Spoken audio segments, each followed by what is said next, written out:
Welcome to Your Path to Nonprofit Leadership, the weekly podcast that features the very best in productivity and career development in the nonprofit sector.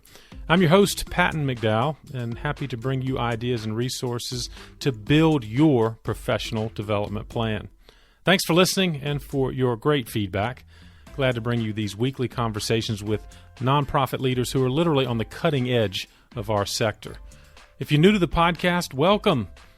If you haven't yet subscribed, please do so and leave us a review if you'd care to share some of your thoughts and ideas about how we can make this podcast even better for nonprofit leaders like you on the path to leadership.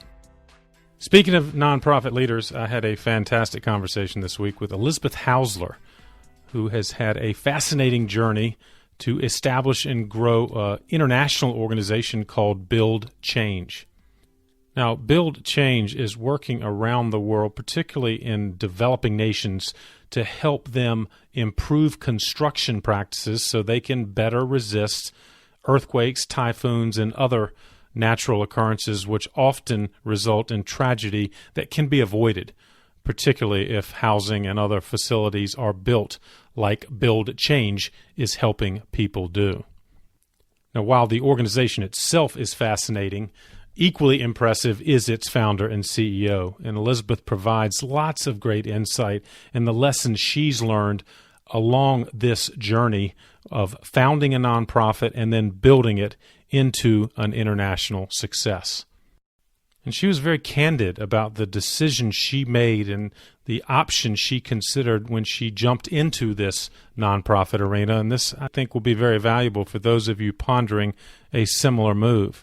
And we talked a lot about what she did when she first started, some of the decisions she might do differently now in retrospect, and what are the key decisions that have to be made to not only start a successful nonprofit, but to build it, particularly as you expand across a country and even the globe. Well, in addition to the lessons learned throughout her journey, we jumped into the 4 headlines of this episode, and they are topics I know that are on your mind as well as a nonprofit leader. Number 1, effective hiring of talent.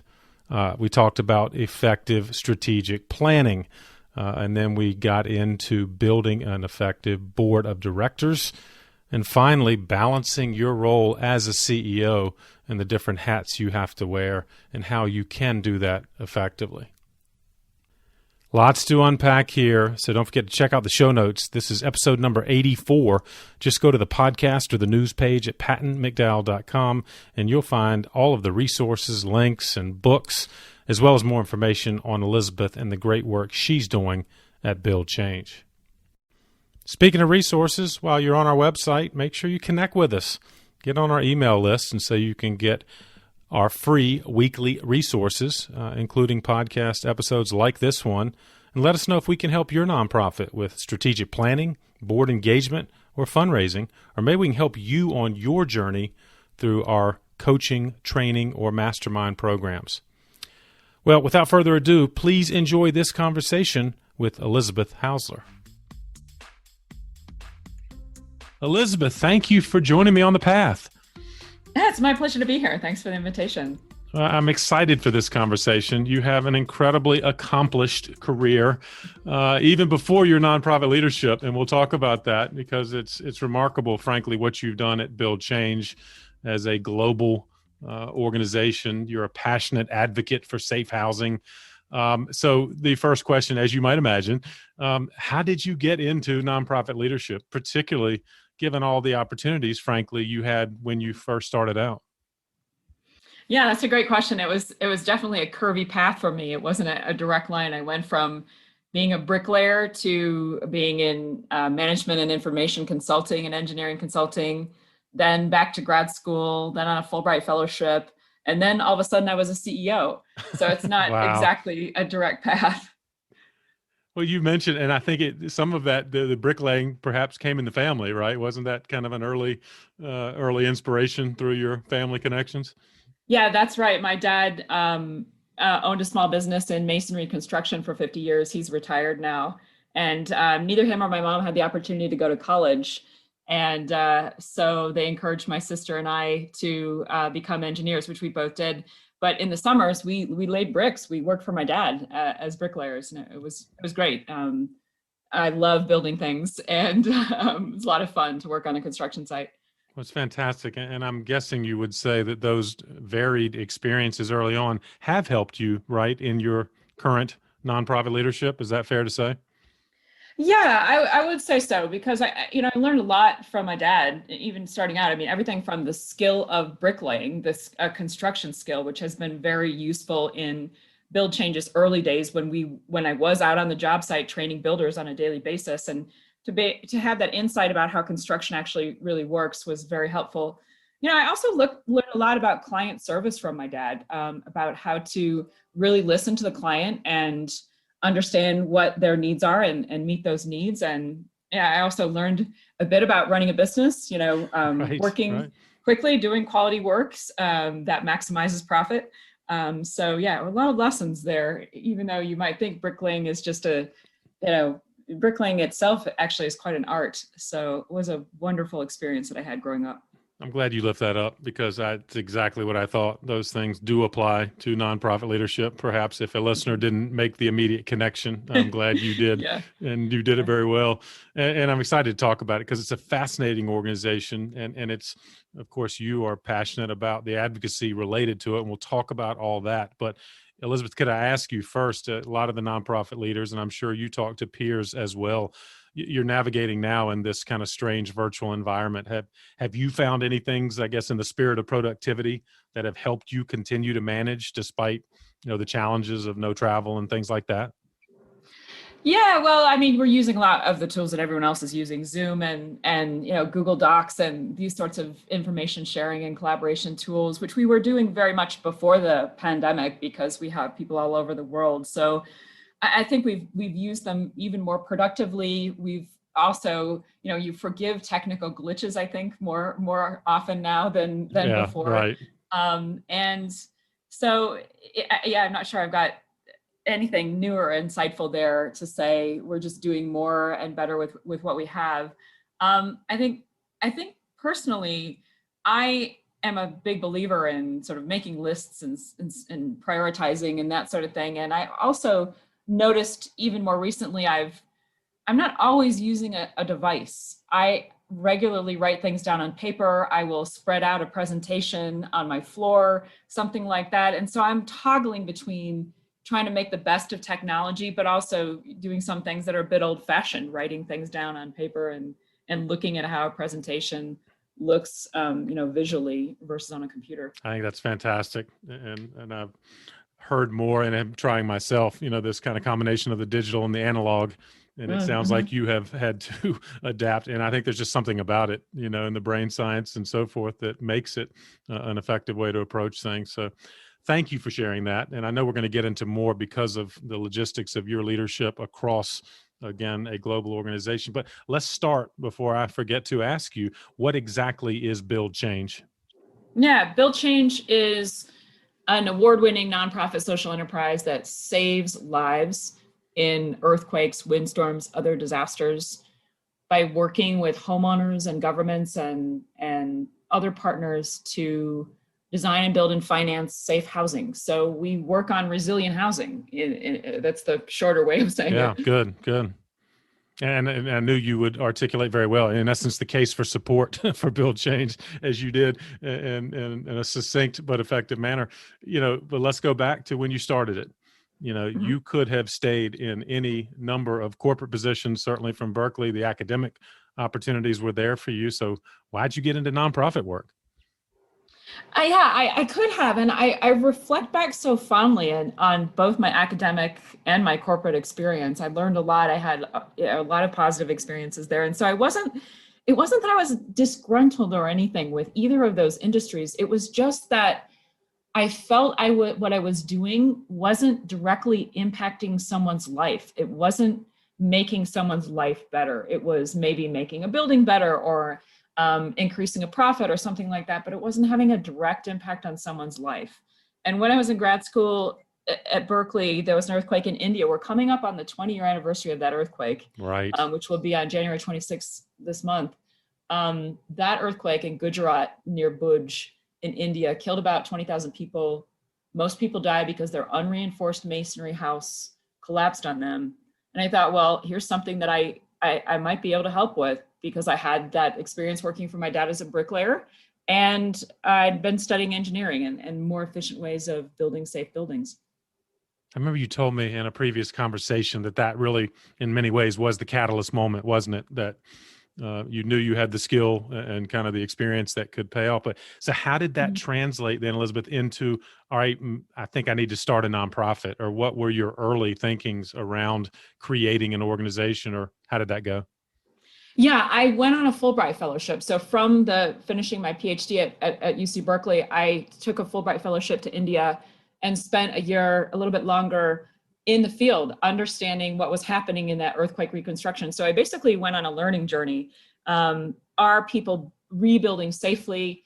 Are homeowners engaged in the process? Will these buildings withstand the next earthquake?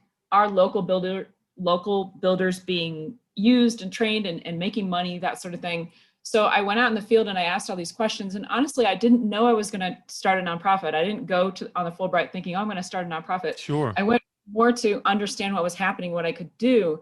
And at the end, I wasn't sure, should I go to work for another NGO that was building houses, or a UN agency, or what? I didn't quite know. When I came back from the Fulbright, I wasn't sure what I should do. And then I won a first grant from Echoing Green, our very first donor. Nice.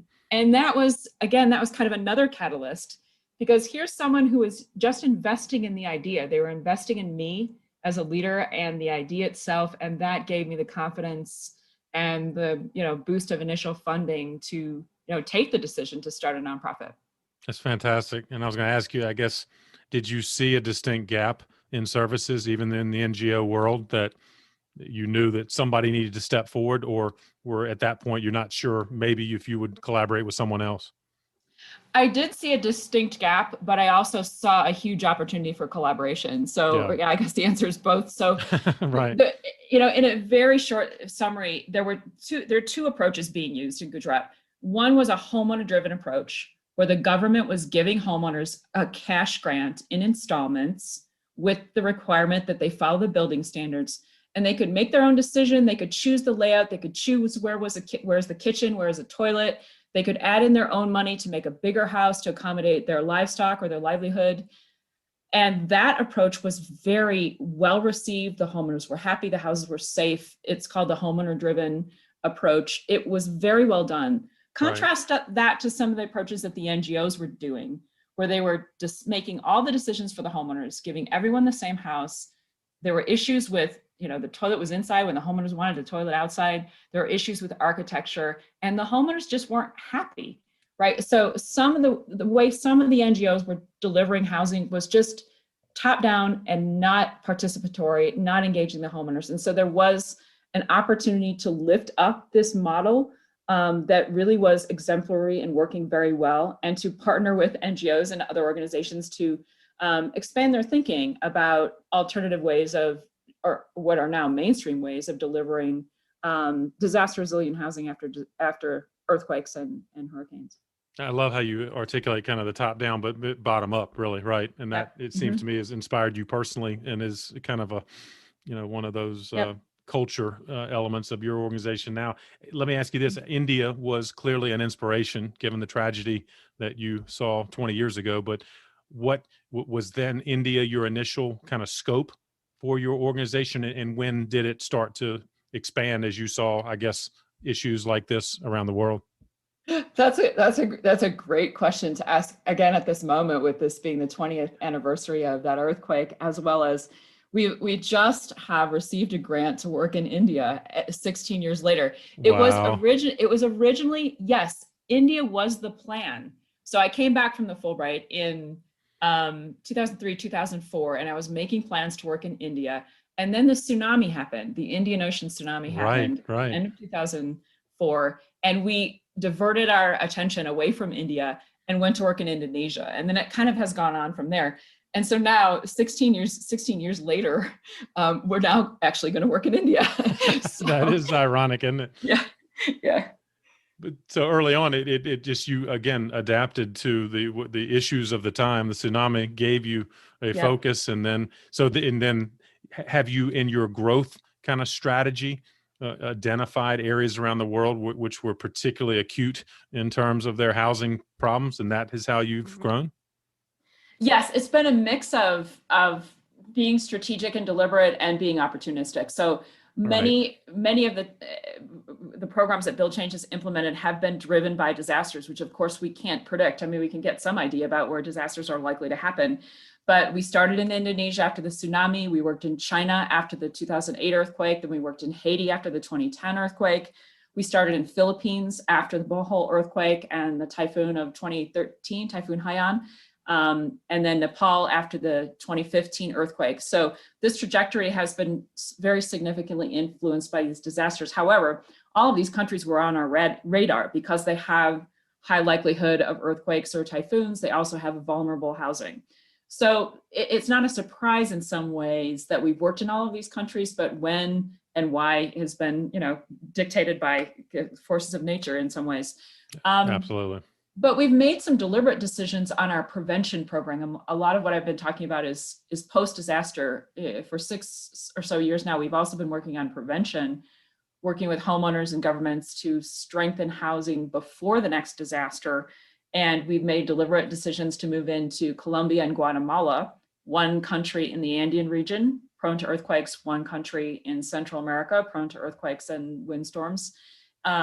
And use those as starting points to launch pre-disaster strengthening programs, and then expand from those locations to nearby countries.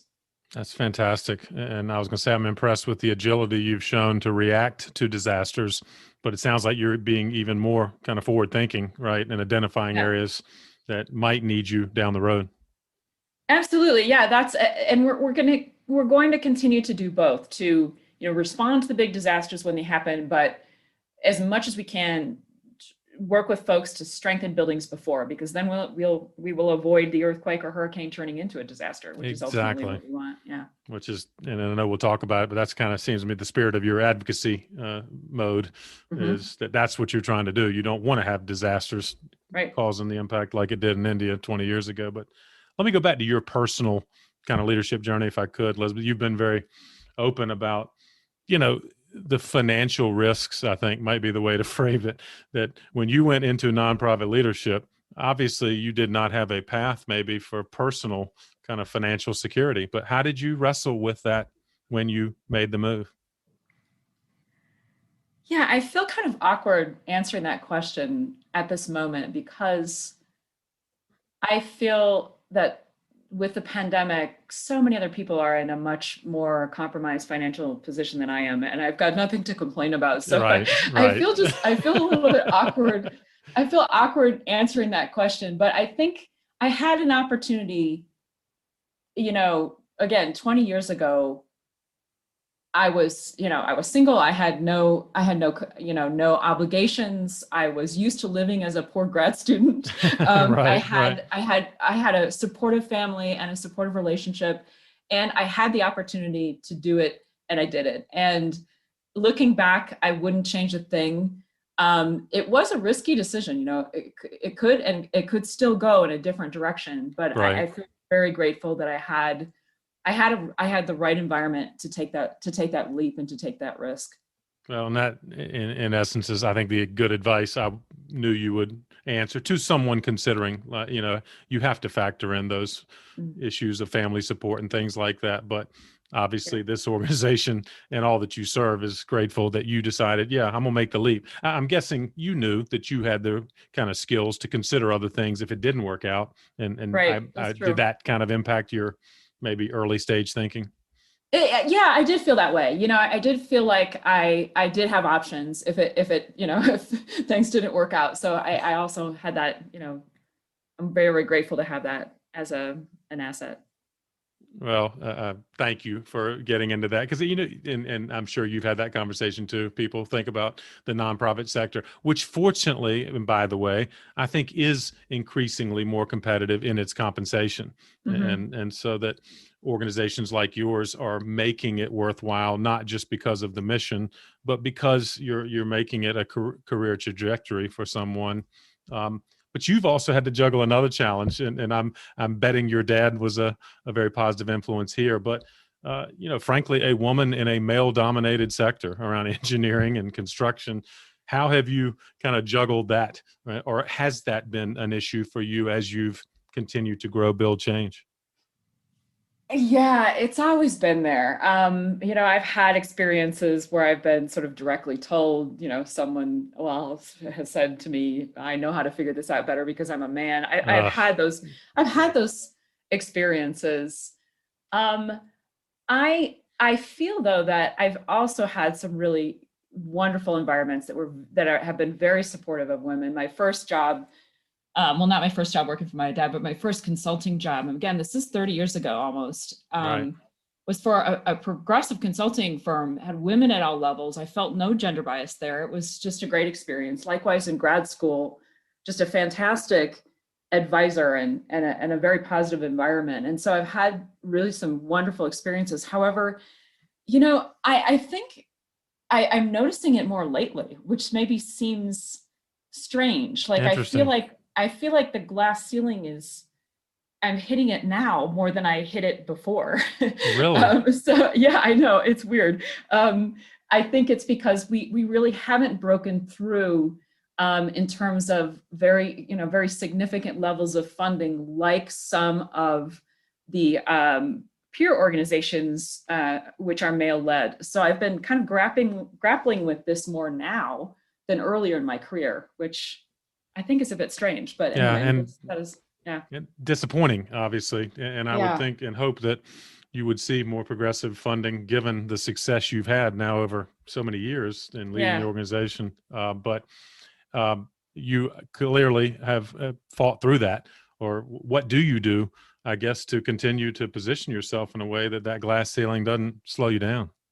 Yeah, it's a good question. And it's one I'm continuing to think about it. I mean, on a personal level, as a woman, I think I would advise, my earlier, younger self to kind of educate themselves about gender bias, right? I mean, there Yeah. are some Yep. really good resources out there. There's a UC Hastings resource about gender bias that I find very useful. And I would advise, my colleagues, my female colleagues, to just understand what it is and how to recognize it and how to address it or deal with it. I didn't really understand or know how to recognize it until even more recently. So I would advise that. I mean, I think, recognizing where my gender has in some cases also been an asset. Right. So recognizing where it's an asset and where it isn't, and yeah, compensating for that in one way or another where it needs to be dealt with in a different way. So Thank you. That's great advice. As of course, as a parent of two young professional daughters, I think gender bias is indeed something that we may not understand, and so I want to make sure we include in our show notes the UC yeah. Hastings resource that you have noted. Well, let's move, Elizabeth, into the growth stage, if you will. Yeah. You got it started. You had early success. You knew you were onto something. In a previous conversation, you used the phrase the impact of the mission, I guess, became apparent. Did you feel like, or how long did it take for you to feel like, all right, I'm onto something here and I'm going to continue to grow it? It was really quite early. I think I felt the impact on builders and homeowners in those very early days. Like in the first programs in Indonesia, I basically moved to Indonesia and lived in Aceh in most of 2005, 6, 7. Wow.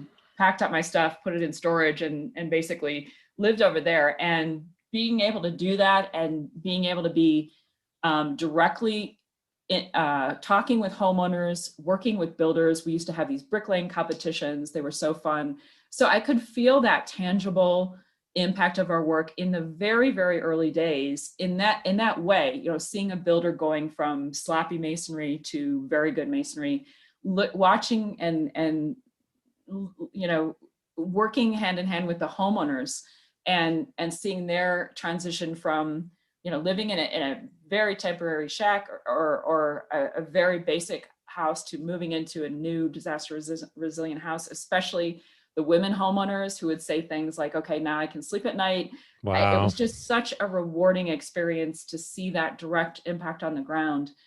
But as the organization grew, my role changed. I mean, I was really program manager back then, more so than I was CEO. And as my role changed and I became further removed from that, being in the field, seeing the impact, the way I saw the impact changed a little bit. Like it was more about influencing a partner agency or being able to see a partner agency deliver an earthquake resistant housing program, or it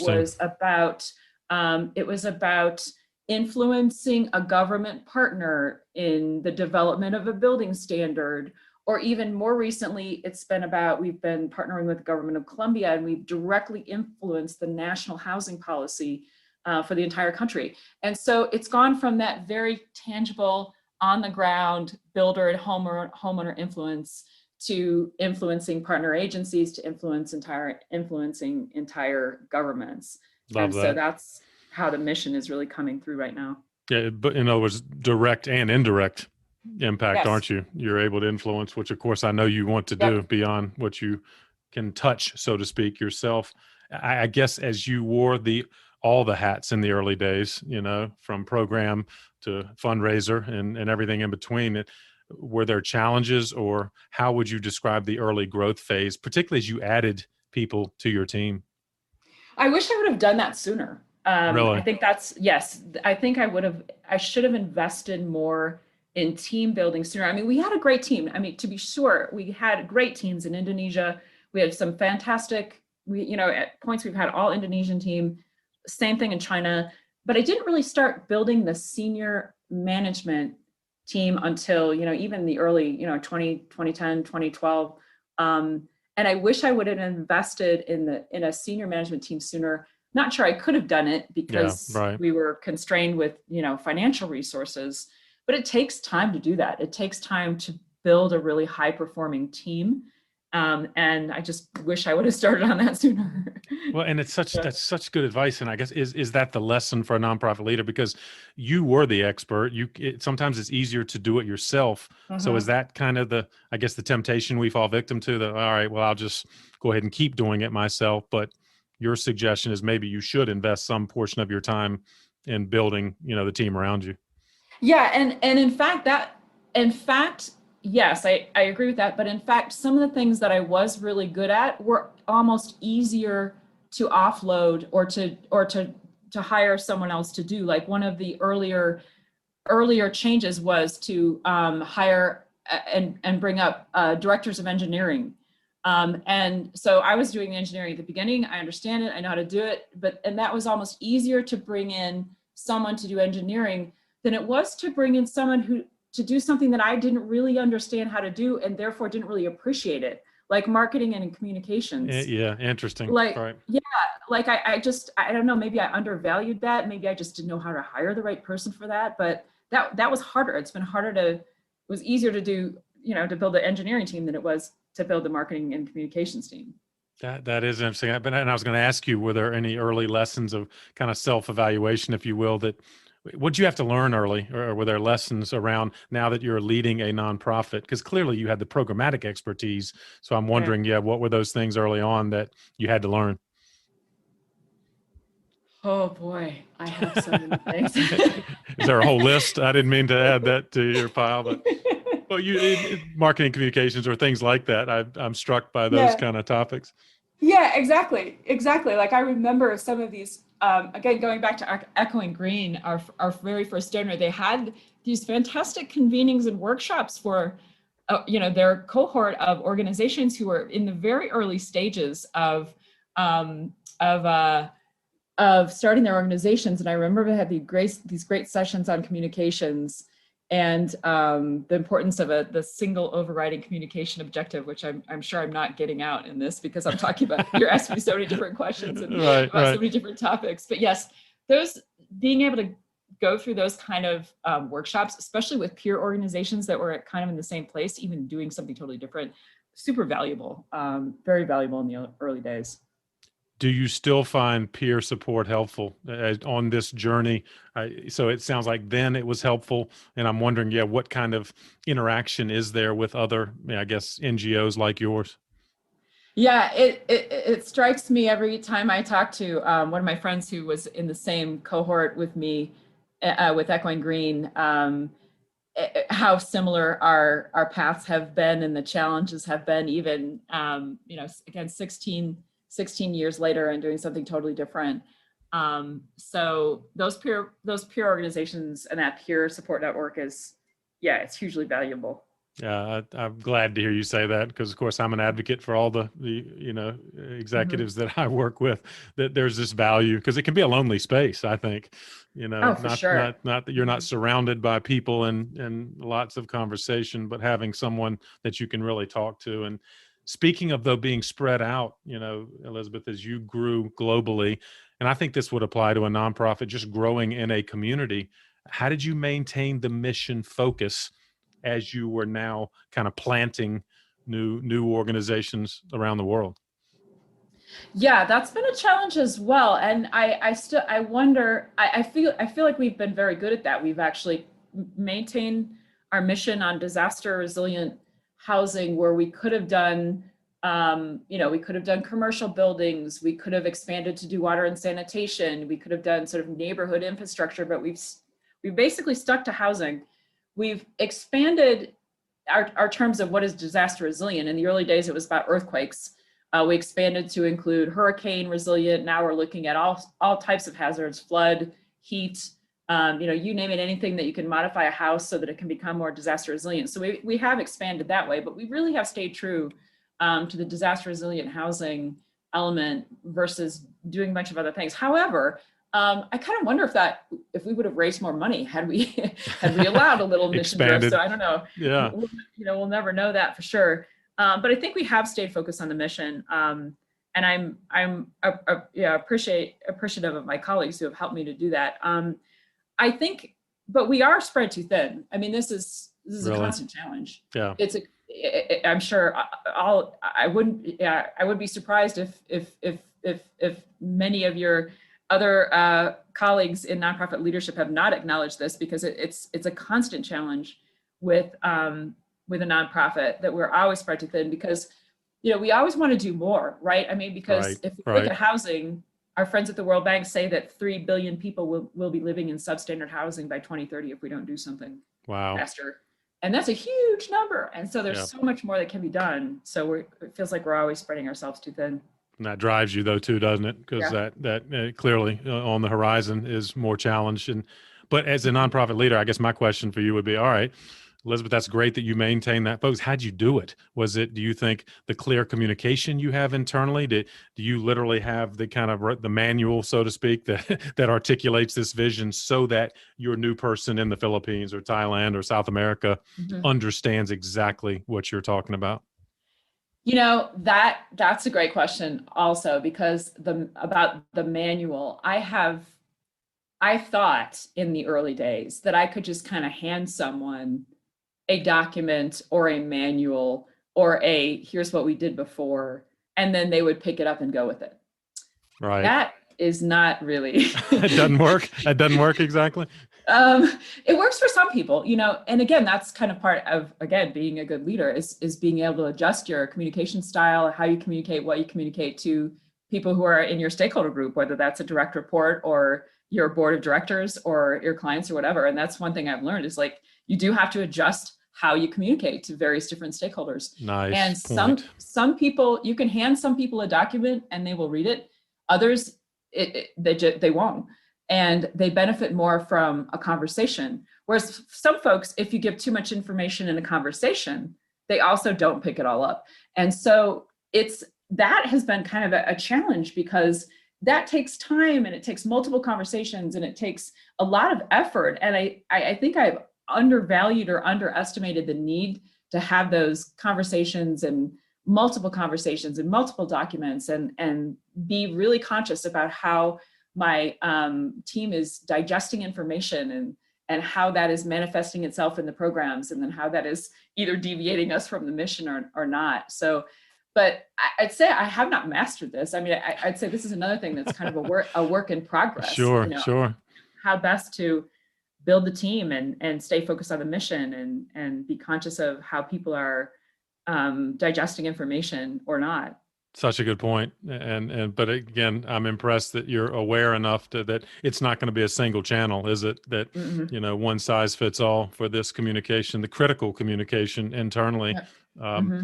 I was struck, Elizabeth, by you have kind of these three key barriers to mission success. I forget exactly the phrase you used in a previous conversation, but that stuck with me, that you've kind of articulated these barriers, which I'm guessing allows you and the team to rally around that. But I wonder if you might share kind of the story behind those three barriers or whatever. Yeah, the three barriers are the barriers for resilient housing, but they're also the barriers for organizational development. So there's a parallel there. Yeah. And they are money, technology, and people. And it seems so basic, right? Yeah. But I think you could apply this to almost any development challenge, any leadership challenge. I mean, you need financing. If on the housing side, if the homeowner doesn't have enough money to build a resilient house, they won't. The organization needs financing too, right? So money and the financing is a constant barrier. Indeed.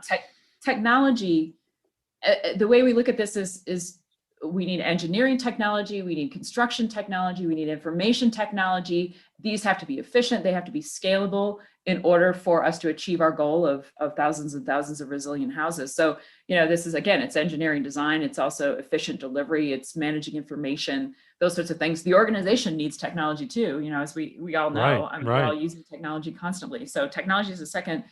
And the third one is people. And it really should be kind of people policy, right? So an organization needs people. Our organization, we would be nothing without our team. And so we've got to have people. On the people side for delivering the mission, we need the homeowners to really want to live in an earthquake-resistant house. And we've got to engage them in the process. So people are central to delivering our mission. What we've seen is that we're not going to make change at scale unless we change policy. So the people side is kind of a people policy thing where we are also trying to influence policy directions in our country programs so that everyone has access to a better building code or to a housing subsidy or something like that.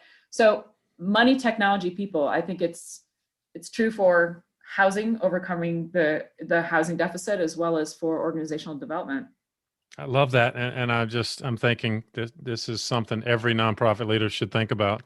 Mm-hmm. You have such a clear kind of articulation of these three barriers. And regardless of the sector you're leading in the nonprofit world, you probably have an equivalent three, right? And I can only imagine, Elizabeth, that is your platform, right? When you go into a funder or when you go into a government kind of leadership office, or you're orienting a new member of your team, those three barriers give you a platform to discuss it.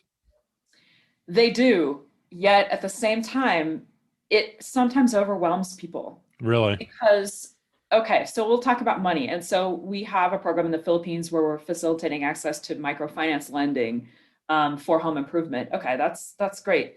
That's one thing. But then we can also talk about engineering. Okay, we've got a program where we are developing a building code for retrofit, and we can talk about technology. We've got apps and platforms that we have developed that are innovative, that our tech partners say we're pushing boundaries that they've never seen before. That's one thing. And then we talk about policy advocacy, how we're advocating for housing policies, and we talk about homeowner participation.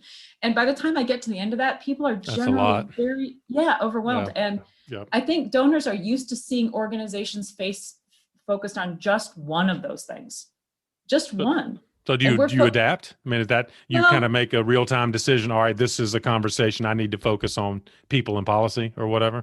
Absolutely. I mean, doing the research so you know your audience before you even go into the meeting, so that you know which to pitch. But it's tough though. I mean, it has been a kind of a messaging challenge for us to sort of be able to pitch the right thing to the right donor. But then, build change is about systems change. We're trying to change the entire system, the entire ecosystem of disaster resilient housing. So we feel like we've got to break down these silos. We've got to work on money. We've got to work on technology. We've got to work on people. But then I don't know, some people want a kind of a cleaner, very specific deliverable. So it's a balancing act there. Totally, but I understand what you're saying. You don't want to diminish the legitimate complexity, right, of what you're Mhm. trying to address at a systematic level. But Yep. in some cases, the audience may not be ready to absorb all that, right? Yep. Um, well, given now this wonderful experience you've gotten and to this point in leadership, I'm struck by these four keys we've described this episode, as you know, Elizabeth. These four keys to building a global nonprofit, and one that you've referenced more than once is kind of, I guess, the challenge and opportunities of hiring, training, and creating an orientation as you grow literally a global organization. But can you speak to that and maybe some of the challenges and or successes you felt like in that kind of process? Yeah, I just can't underestimate. All right. I can't, I think uh, these are so important: hiring and training and onboarding and orientation. I think I have undervalued them in the past, and they're so important. Right. In terms of we've really, I think we've always done this fairly well, but we have not taken enough time to do it. We need to continue to prioritize it and spend the time. And the way we ask questions in interviews has evolved over the years. Like, I regularly ask people, what is their superpower now? Those kind of Love questions, that. rather than can you do this engineering calculation? I think the way we have looked at our employees and what really makes them a good employee has really changed as well. I mean, we talk about happiness, we talk about flexibility, we talk about ability to take risks, we talk about sort of optimism and these sort of values and personality characteristics, almost in addition to can they do the job that we've got laid out in front of people. And so it's absolutely something that is always going to be there and always going to be front and center, and something that we need to continue to spend a lot of time on. I was going to say, and because I think, and I've been guilty, and many are guilty. We think we hire the right person, and all right, they're here, just let them go do the work. But it sounds Yeah. like you've expanded. Is that maybe something specific you're doing now, that there's more time in the hiring process and a more extensive orientation? Yeah. Yes, we're just having this discussion about the onboarding by fire hose method, Right. which doesn't really work. And so, yeah, it's something that even 16 years into this, we're still discussing things like that. And I think one thing is I've just appreciated the necessity to repeat things, right? To go back and go over something that we've already got over. And that's totally okay. And that we're going to have time to do that. And, we're going to have to revisit some things, and that's okay. So, but it all takes time. And I think it's important, though, to include that.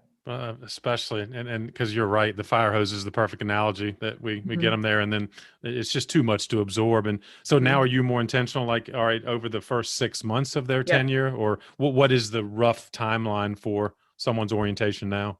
Yeah, we do. We actually do onboarding plans now. We didn't do those in the early days. Yeah. And so it depends. I mean, it kind of depends on the person as well as the position. But I mean, I've had situations where, the true onboarding really takes a year, Yeah. Good. before someone, really gets the full run of their position, as well as, the ability to kind of go on their own and direct their own work.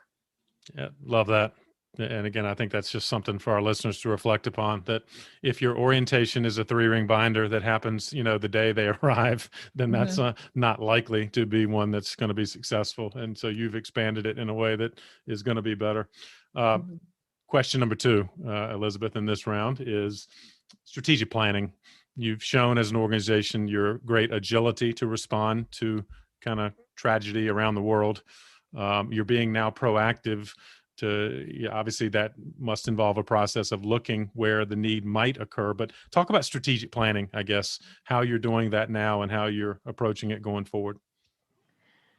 Yeah, like we talked about before. I mean, a bit of Build Change's trajectory has been strategic and very deliberate, and other parts have been, you know, influenced by disasters. And so, in some ways, I kind of have, I don't know, I have a mixed relationship with strategic planning, because I think it's important Yet at the same time, I don't want us to spend a huge amount of time on it because things can change so quickly, especially in Yes. our work that's influenced by earthquakes and hurricanes. And so for us, strategic planning has kind of taken on more than just strategic planning. It's actually more about team building, and it's more about us getting together in the same room. We have a strategic planning meeting once a year. It usually had been in San Francisco, where we would have 3 days among our senior management, and then we'd have 2 days with our board. And it was always like one of the highlights of the year, I think, for a lot of people on our team. Late night conversations, kind of getting connected with people who we hadn't seen in person. We'd only seen, on Skype or whatever. Nice. Yeah. And it's a hugely valuable thing to get down deep into some of the issues. And we did it this year, but we did it on Zoom. We did it virtually. That's different, isn't it? Obviously. Oh, totally different. I mean, it was good, but it seemed a lot more formal. And we didn't have that kind of personal connection. And so I almost equate strategic planning with this sort of team building part, right? Because this is an important team building part for us. But we do have a strategic plan, and we do have tactical plans. We do kind of all of those things that we need to do. But I think, go ahead. Sorry to interrupt you, but kind of with a year to year, is it still kind of a 12-month horizon that is primarily focused around? Yes, but we've been trying to do more topic discussions in between. So take a sub part of what we would normally discuss at a strategic planning meeting and, discuss that, every month or in a couple of month time frame, because we find also on our strategic planning, these retreats that we have, these offsites, that we still don't have enough time to really get into the details of a specific issue and then progress that issue over that next year. And so we've started doing these topic calls and these subgroup discussions on specific items that come out of the strategic planning meeting that we know we need more time and input to address. Love that. Staff and board then would participate in that? That is mostly staff. Subtopic? Okay. Yeah, that's mostly staff, not board, that participate in that. Yeah, but I love that you can take a deeper dive, that you're just speaking to the fire hose. If you tried to do all that in a 3-day retreat, you're saying there's just not enough time, right? Mm-hmm. Yes. Oh, really appreciate that. It's just, again, the practical kind of thoughts around strategic planning. You mentioned your board, and I think in a previous conversation, you affectionately described you're on your board 4.0. Yeah. Can you explain what you mean by board 4.0? Yeah. Well, the first board was me and 2 of my dearest friends who I trusted sitting around my kitchen table. So exactly. Yeah, that's early stage, right? Yeah, that's early stage. And then the sort of board 2.0 and 3.0 were kind of expansions, but primarily driven by corporate partners. So we had, and private sector folks. So we had some very incredible corporate partners, and we had some folks on our board. And so that was kind of the 2.0 and 3.0. Those boards, however, were primarily internal facing. In addition to these corporate relationships, they were primarily internal facing in that they were focused mostly on internal team building, supporting me with developing the team and management development. They were focused on financial compliance, as any board should be, on audit compliance, on growing our ability to produce good financial reports, which is something that I think we've done quite well over the years. Right. Had a history of clean audits and that sort of thing. But these boards were primarily internal facing. So the way I'm looking at board 4.0, which I'm working on now, is a largely external facing board, because we're a fairly mature organization in 16 years. We have systems, we have security protocols, we have standard operating procedures, we have audit compliant procurement systems, we have financial compliance, we have performance review systems. We've basically got those systems that you need to have in place to run a business, whether it's nonprofit or a for-profit. And so our main need right now is funding and influence. And so I'm looking at board 4.0 as a primarily externally facing board that will assist us with fundraising, with advocacy, with partnership development, with promoting the organization and its mission, more so than looking at our financial systems or our procurement systems or something like that. Right. That's such a good description. And I guess the follow-up question will be, all right, how do you do that? Is it going to manifest itself in your nominating process? In other words, the type of people you go after that will reflect that kind of 4.0 mentality? I think it does. Yeah, I think it starts with us, stating that this is what we want, right? Yeah, And yeah. this is something again that I've been working on about, positioning. Okay, this is where Build Change is at. This is what we want. These are the people that we're looking for, and then tapping into our networks to, identify some of those folks, as well as just branch out to, the world at large and put this on the table of this is where Build Change is. This is what we're looking at. We've got a great opportunity here, and let's talk about how we can partner. I think that's fantastic. I think not enough nonprofits lift up kind of their desires around board leadership. And so it sounds like if you tell that story, who knows who that might attract, either directly or indirectly through your networks. And, I bet there are people out there that, particularly if they're clear on what you want, they might be exactly what you need. Let me ask you the final of our 4 kind of topics. And you mentioned this, I thought, in a very thoughtful way, that the balance of your time literally as a leader, because you could spend unlimited amounts of time on any of the hats you wear. I think Elizabeth, you were talking about the tug of war, maybe fundraising versus advocacy, but I wonder that might apply to other areas. But maybe talk about that. How do you find balance, or how are you trying to find balance when you have kind of competing demands? That's a tough one. I'm Hadn't got not there sure. yet. Yeah, exactly. Yeah, Right. I'm not sure I've gotten there yet. I think, fundraising and advocacy, they're kind of inherently connected, right? I mean, Yeah. or at least I think they are. I mean, I think if we do better advocacy, we'll be better at raising funds, that sort of thing. I think that as an organization, we need to do much more advocacy. So I would love to do just advocacy and no fundraising. Yeah. Right. To tell you the truth, because fundraising is hard. Yes. I mean, Yes. it's really hard. You have to be ready to have doors constantly slammed in your face, and it's just tough. So Right. but this is where we are, and so I see these two as very much connected. And I'm hoping that as we amp up some of our advocacy, that will enable us to raise more funds. So hopefully we continue to endeavor to balance these things. Well, it seems consistent with what you've built the organization around too, is that you want to do more than just kind of the operations of Build Change, right? Because advocacy can influence in direct and indirect ways. So it makes sense that, I guess that's your vision, that someday you might literally be almost 100% advocacy, and that would be a good thing. We talk about that. Yeah, we talk about that. I don't know about 100% advocacy, because there's something special about Build Change in that we have the ability to do both, to do advocacy as well as actually build a building or retrofit a building and show a tangible result, to show that this is how much it costs. This is the homeowner and how they're engaged in this process. This is the policy that needs to change. The fact that we've been able to show this tangible on the ground output as well as change policy, I think it would be hard to move away from that, because it's a beautiful thing that Build Change has done, that not many organizations can do both. And so I'm not sure where any of us are convinced we should do 100% advocacy. Yeah, right. But we all agree that we need to do more advocacy, and that these two things are connected. Again, I'm struck by how thoughtful you are about this process and these kind of, I guess, internal and even external tug of wars.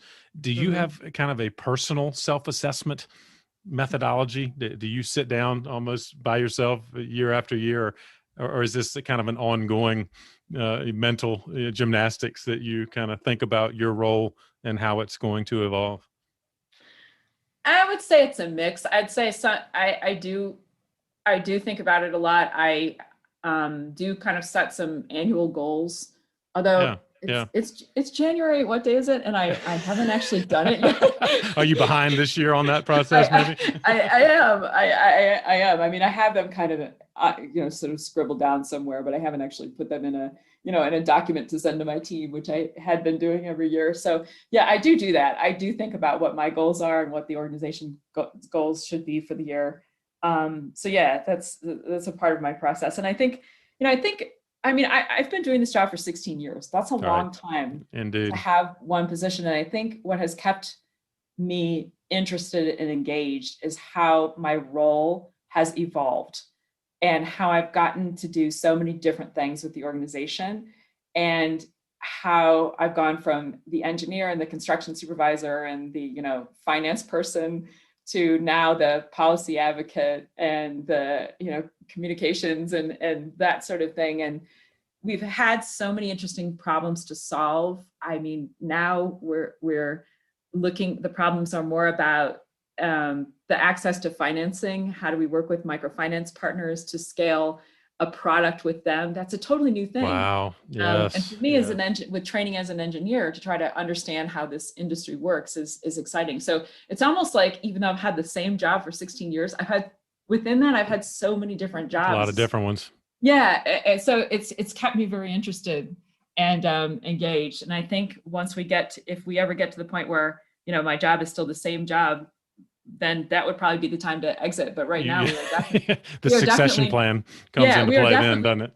Yeah, we're not at that point. There's so many interesting elements to my job that I'm very much still engaged and think it's just such a great opportunity. Has been. Clearly, you still have the passion for it. Can I unpack that specific exercise, which I think is very interesting? Do you, on an annual basis, again, in years past, you do kind of a personal planning exercise and then you send it to your team? Can I ask you what is the nature of that communication? Because I think that's something other nonprofit leaders might consider. It's just an email that I send. Yeah, good. And we it's generally something that we've talked about, though, right? Because we have the strategic planning meeting in October. And that is, even though it's in October, it's not in, December, January. It is when we are already reflecting on what we did that year and what we're going to do the next year. And so a lot of what I'm sending out, like around, the first week in January. Yeah, right about now. I've been basically thinking about that since October, and it's been influenced heavily by our discussions in October. It's also been just influenced by what I think the organization's objectives need to be like. I also have a history for maybe the last 6 years, of declaring it the year of something. Interesting. So, and the first theme one was kind of, or an overarching kind of something. The first one was the year of improved communications. Yoik. So it was kind of a Quite joke. An acronym. Yeah, right. We were having internal communications challenges back then. This was I think maybe 2013, 2014, I started doing this. Yeah. Early days. And so every year since then, I've declared it the year of something. And so we've had things like the year of prevention. When we started our prevention programs, we had the year of simple, where we were really pushing to simplify some of our engineering resources. We have had things like the year of everything external, which is kind of a weird one. I need a better way of saying that, but it's basically really focusing on our clients and enabling them to deliver something at scale versus making something easier for us is one thing, but we really need to make it work for our government partners or our microfinance partners or whatever. So I've got this history of doing a year of something also to kind of set the tone for the year and to share with the team what I think is important for them to focus on. Love that. And I'm guessing that manifests itself then when you have team meetings, or that you can just kind of quickly say, all right, folks, what are we doing along this year's theme? Yes. And it adds me to, it enables me to kind of bring that in as a recurring theme and to add dimension to it. We've had the year of talk more, do less, which is definitely something that created some waves and had some negative negative feedback from it. It was basically, we've done so much, Build Change has done so much, yet we haven't really sold it as much as we should. And so that was mainly to say, okay, look, I can package this up, I can sell it, I can talk about it. I don't need to tweak it a little bit more. It's already 95% of what it needs to be. Maybe it's 100%. So let's stop working on tweaking this and talk about it more and sell it more and that sort of thing. I think it's fantastic, and just to hear how you literally have kind of operationalized that. It's a planning kind of tactic. It seems to me a communication tactic, and Yeah. allows your team to rally around it. So that's great. Elizabeth, this has been a gold mine of kind of ideas and advice. And I appreciate your kind of being open about some of those Sure. things, you hadn't figured out, right? And Yeah. perhaps we never do in some cases, but if there is someone listening, and I know there are, that like, wow, I'd love to follow in Elizabeth's footsteps. Is there any other advice you would offer? Oh my gosh. Yeah, that's kind of an open-ended question, isn't it, to finish with? Just do it. Just do it. Take the risk. Do it. Put it out there. Be close to your clients. It's hard to serve your clients without really trying to walk in their shoes as much as possible, even though we know that's not really ever truly possible. Right. Stick to the mission. We've seen organizations who are affected by a disaster, which we all are right now with the global pandemic. They completely shift their mission, and that is we've seen that not work. And so I would say, as we're all facing a global pandemic, to stick to your mission, but maybe consider changing the way you deliver it, right? That sort of thing. Great advice. Yes. Yeah. Well, you again have given us literally a checklist of things that I will try to capture to some extent in the show notes as to what nonprofit leaders need to think about. And again, I'm grateful you were willing to share your journey. I'm also grateful that you embraced you knew the recommendation for a good book was coming. So it sounds like you might have more than one. Well, I have, I can't say I can't say I invest much time in as much time in reading as I should, but right. We all need to do that more, right? Yeah. I mean, I think it's in the spirit of the way you've asked these questions. There's a book that was very influential in the early days. There's one in the middle, and there's one that I'm reading now. And so in the early days, I was very heavily influenced and inspired by Good to Great for the Social Sectors by Jim Collins. Oh, yeah. So fantastic. The hedgehog concept, the flywheel, how it does take multiple iterations around that flywheel to really build an organization to continue that innovation and influence. And so that was what I was carrying back around in my backpack in the very early days. Yes, yes. Midway through, as we were building the management team and developing the organization and having the yoik year, the internal communication right. year, I had the opportunity to interact with Rob Kaplan from the Draper Richards Kaplan Foundation, one of our funders, and he shared his book, What to Ask the Person in the Mirror, which is about leadership and asking yourself the tough questions that leaders need to ask themselves. So that was that was pivotal at that moment. Now I am reading The Purpose of Power by Alicia Garza. So you can see a trajectory here of the beginning. Yeah. The beginning, it was about the organization. The middle, it was about leadership. And now it is about collective action. And this book is so interesting in terms of how we build a movement, how we bring together different stakeholders for a cause. It's also reminds me in some ways of how we engage in homeowners and with homeowners, and how important the on the ground discussions with folks who are involved in the issue, how essential they are. Plus, I think this is essential reading for any white leader in America right now. Alicia Garza is one of the 3 founders of Black Lives Matter, and I'm receiving an education by reading this book on so many different levels. It's so great. Oh, I'm sorry to interrupt you, because I just think that's powerful, and I'm grateful you're willing to lift that up, as I certainly will. 3 great books, but I think Alicia's is certainly one that maybe is appropriate to finish with, and I'm delighted to hear it still is influencing you in such a positive way. So absolutely, we'll lift it up on the show notes, along with lots of good information from you, Elizabeth. And perhaps most importantly, how can people learn more about the great work you're doing at Build Change? Yeah, thank you for asking that. Our website is buildchange.org, and they can also follow us at Build Change on Twitter and Facebook. We're organizing our YouTube channel. We've got a lot of great videos there, so we're on YouTube as well. So yeah, we would love to hear from folks and expand our partnerships. Well, delighted to share the good story here. For those that don't know, I'm glad to play a small part in helping you with the messaging that you so deserve. And thank you again for joining me on the path. Yeah, my pleasure. I loved your questions. It was a great discussion today. Thank you again. Well, I hope you enjoyed this conversation with Elizabeth as much as I did and came away with some practical ideas that can not only guide your journey, but can help you with your organization's strategic planning. Don't forget the show notes are available on our website, pattonmcdowell.com, where you can find out more about Elizabeth, build change, and some of the great resources she lifted up. As always, please share this episode with someone else on the path. If you haven't already, you can subscribe. Just go to our podcast page at pattonmcdowell.com, and you'll see links to Apple, Spotify, and all of the primary podcast platforms. Don't miss out on any of our weekly episodes. They come out every Thursday, as well as bonus features we're producing at least once a month. Thanks for all you're doing in the nonprofit sector, especially right now, and keep up the good work for causes that are most meaningful to you. I'll keep bringing you content that can help you do it even better. Have a great week, and I'll see you next time on The Path.